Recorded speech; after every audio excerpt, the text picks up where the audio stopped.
অটোপসির আগেই জ্ঞান ফিরল দীপার। দেখেই চমকে গেল ডাক্তার। অনুরাগের ছোঁয়া আগামী পর্ব 23 জুন। হ্যালো বন্ধুরা, আমি চন্দনা, আমার চ্যানেলে স্বাগতম। সর্বশেষ সংবাদ আপডেট পেতে দয়া করে চ্যানেলটি সাবস্ক্রাইব করুন এবং বেল আইকনটি টিপুন। সকালবেলা হাসপাতালের করিডোরে ব্যস্ততা। সাদা অ্যাপ্রনে ঢাকা ডাক্তারদের মুখে দুশ্চিন্তা। অপারেশন থিয়েটারের দরজার বাইরে দাঁড়িয়ে আছে অনুরাগ। চোখে অশ্রু, মনে একরাশ অস্থিরতা। তার সামনে বিছানায় নিথর হয়ে শুয়ে আছে দীপা। তার শরীর কোনো সাড়া দিচ্ছে না, মনিটরের লাইনও দীর্ঘ হয়ে গেছে। কিন্তু ডাক্তার রায় শান্ত গলায় বললেন, আমরা পুরো চেষ্টা করেছি অনুরাগ। আশা করেছিলাম শেষ মুহূর্তে ওর হৃৎস্পন্দন ফিরবে, কিন্তু বাক্যটি শেষ করলেন না তিনি।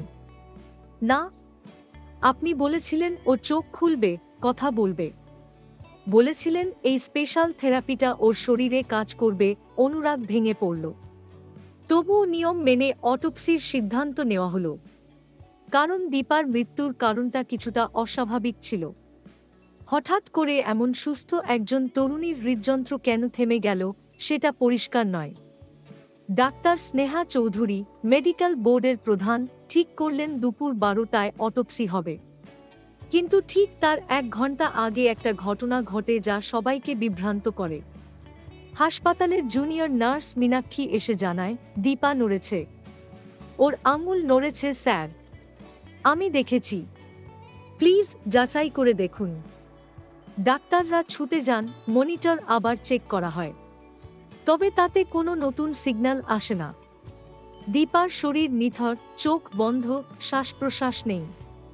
নার্স মীনাক্ষীর দাবি তুচ্ছ মনে হয় তাদের কাছে। তবু অনুরাগ আবার আশায় বুক বাঁধে। তাঁর স্মৃতিতে ঘুরপাক খায় দীপা, জীবন চঞ্চল, প্রাণবন্ত এক নারী। বিয়ে,